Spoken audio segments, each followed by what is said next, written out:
Наместо организација која ќе ги штити студентските права, студентски од парламент е криминално дувло, рекоа на прес денес младите од СДСМ.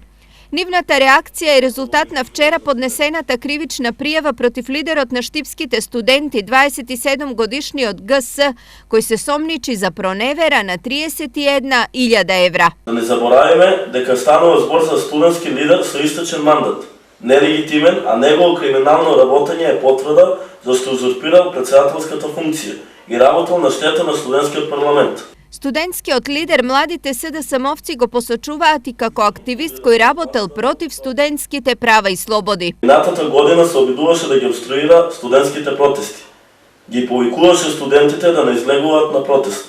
А сега гледаме чии интереси штител. Студентскиот парламент од организација што треба да ги штити студентските права се претвори во криминално дувло. Често пати сервилно и контролирано од власта во заминување. Поради ова, од СДММ повикаа на департизација на студентските движења и независност на студентските организации.